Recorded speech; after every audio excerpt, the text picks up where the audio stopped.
think it's very well documented in any population that keeping active is good for your health. The able-bodied population, an active lifestyle is going to promote good health and longevity, and for the disabled population it's no different. In many ways it's more important because you're dealing with a population that doesn't have complete use of their total body. So you're dealing with a situation where you want to make sure that what they do have remains active and strong to prolong their lifestyle and prolong their quality of life. I broke my back about 14 months ago, and when I was in rehab I got in contact with Disability Sport and Rec, and through them I've started playing basketball every Tuesday through a comp they organise. They let me borrow a basketball chair, a hand cycle, which now I've gone and bought one, and they also let me borrow this track chair so that I could do city to seat today. Disability Sport and Rec's probably been a big help. That's why I chose it as my charity. They got me into basketball, they got me into a hand cycle, they put me in touch with people that are outgoing like myself and into doing sport. I think they're a big help and an important part of rehab.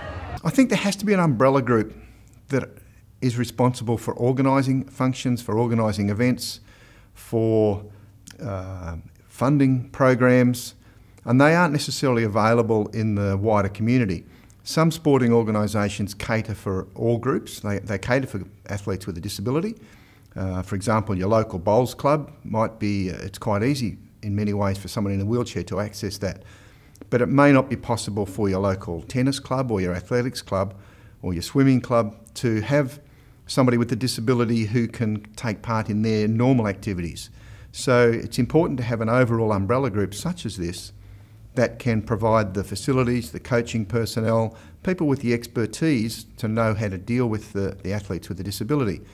So a group such as DSR is really important to identify the people that want to take part and to provide them with the resources to do it. Paravics was part of like a subcommittee, if you like, of the Paraplegic and Quadriplegic Association.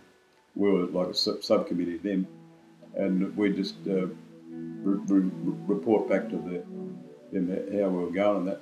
But a lot of the young blokes that, and on advice from one of the foundation members, who was a remedial gymnast at the Austin Hospital in the spinal injuries section, he suggested that we should run our own affairs and make our own club. So we not only me, and there was a lot of young fellas. I was probably the youngest at the time. You know, the young fellas that were farmers or carpenters that fell off their buildings and how they broke their back and that, or had an accident on the farm, and they really weren't sick or anything like that, but they were just healthy young fellas, except they couldn't walk, and because of their spinal injury. And through their rehab, they all put $1 in each. There was 11 of us, and that's how we started our club. And it's just grown to what it is today. And it's marvellous to see the progression from Paravics, which is a very small club just for wheelchair people, and then wheelchair sports, which is for people that had spinal injuries. Some could walk, some couldn't, some had, and then it's opened up now to Disability Sports Victoria, which is a progression for all disabilities now, and that's a good thing. I saw what the boys were doing with these chairs, these racing chairs, and by 1983 I was actually training. Yeah, I was road racing, and I managed to get on the selection of the Olympic team at the selection of the games end of '83. I remember my coach at the end of the selection trials, he said to me, "Oh, I'm going to the Paralympics, and it's because you were selected for the team. Wow, we're going to the Paralympics." And all I did was feel sick. Yeah, because I hadn't been racing for very long. I'd only been out for about not even 12 months, and it was going to be my first big race was this overseas. It was the Paralympics, so it was pretty scary. I was actually recognised in the AIS Hall of Fame, so to see my photograph, the first wheelie up there amongst Australia's greatest athletes in the Hall of Fame was a real buzz. It's a journey I'm glad I went on. It was worth it.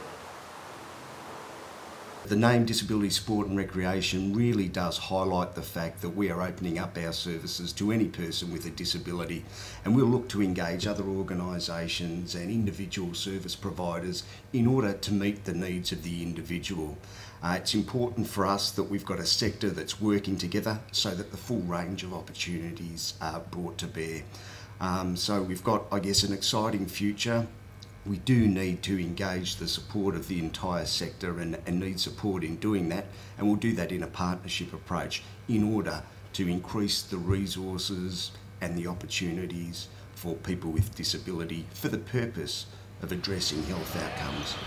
I had an accident when I was 2, and I suppose I got into Wheelchair Sports Victoria, which was DSR before it was DSR, and I just played every sport there was and went through juniors, and wheelchair basketball was one I really enjoyed. It helps you redefine your injury from being a disability, which is seen as negative, to being something that's seen as positive, because you play wheelchair basketball, that's a really positive thing. It's not, oh, you can do that because you're disabled, you can do that because you're able to do it. So it kind of reframes disability into a really positive, powerful format. There's a number of advantages, both, as I just said, the medical side of it, but also the social side of it. We all benefit from a sports environment, and it creates a social environment where people get to mix with a wide variety of people of all ages and all genders.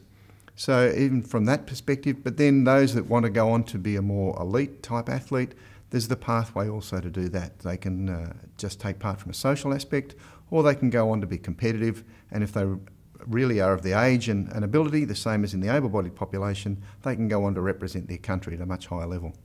So many in today's world, so many kids will sit behind a video game or their iPhone or TV and don't really interact with other people or don't get out there and enjoy life. And I think sport for everyone, whether you're disabled or able, gives you an opportunity to meet new people, be involved with other people your age, in a healthy way. My name's Sam Bramham. I'm the Ambassador at Disability Sport and Recreation. My role in the Wheel Talk program is a presenter's role.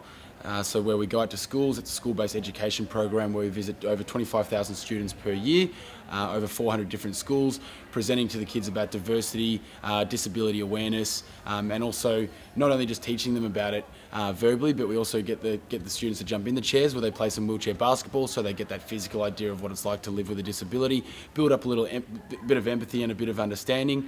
So it's just that broader learning program. Yeah, I think this program is really great. What it does is it allows the students the opportunity to experience what it's like to be in a wheelchair. They get to do some wheelchair basketball and they do some races at the end, and what probably one of the best things is it actually evens up the boys and the girls. It allows the girls the opportunity to compete against the boys on an equal playing field. So in that sense it's really, really helpful, and the presentations before and after are really great as well. So all in all, I think the program is really successful and the students really enjoy the experience. The reason for the Wheel Talk program to start is for many reasons. Number one is to identify students with a disability at schools that don't know that DSR, Disability Sport and Recreation, is around when we're out there to help. So we highlight where those people with disabilities are so we can get to them quicker.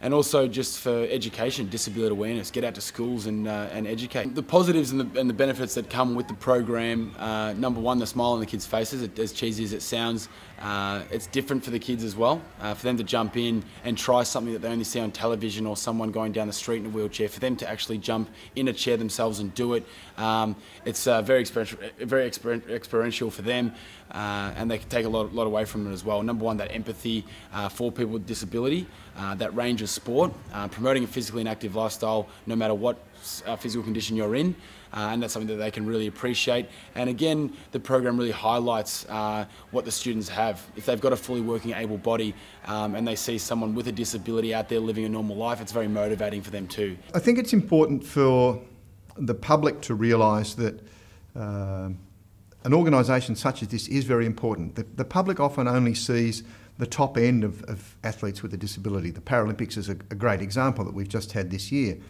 There's an enormous amount of public support and the media support for the Paralympic Games, which is fantastic. It's something we haven't had in the past. But I think the public has to understand that, like in the able-bodied population, that's just the tip of the iceberg. There's an enormous amount of work that goes on at a grassroots level, providing people with that opportunity just to enjoy themselves. Not everybody's going to be an Olympic athlete, not everybody's going to be a Paralympic athlete. But there are an enormous number of people running around on a Saturday afternoon in Melbourne playing sport, and they have no aspirations to be an Olympic athlete. So we have athletes with a disability who are in exactly the same boat. They just want to go out and play sport and enjoy themselves on a weeknight or a Saturday afternoon. So the public needs to understand that the APC, the Paralympic Committee, they do a terrific job providing the top end, but it's the bottom end also that an organisation like DSR needs an enormous amount of support from the public and from governments to continue that role, because without it, you're denying a fairly substantial population the opportunity to just go out and enjoy themselves playing sport.